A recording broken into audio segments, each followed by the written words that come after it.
Tässä lyhytelokuvassa näytämme, miten tokenia käytetään pääsynhallintaan offline-tapahtumassa. Esimerkkinä rock-konsertti käymme läpi koko prosessin tapahtuman järjestäjän ensimmäisestä tapaamisesta token-kumppanin kanssa aina vieraiden sisäänpääsyyn asti.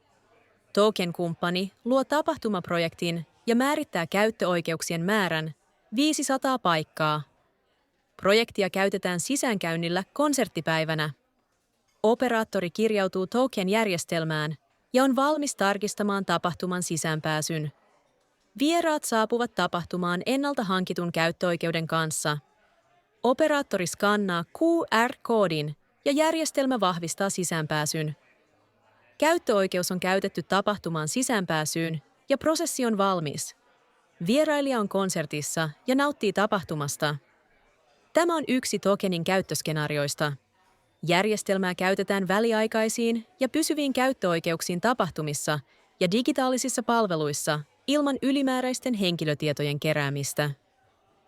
Järjestelmän arkkitehtuuri skaalautuu helposti yritysten ja ihmisten todellisiin tarpeisiin.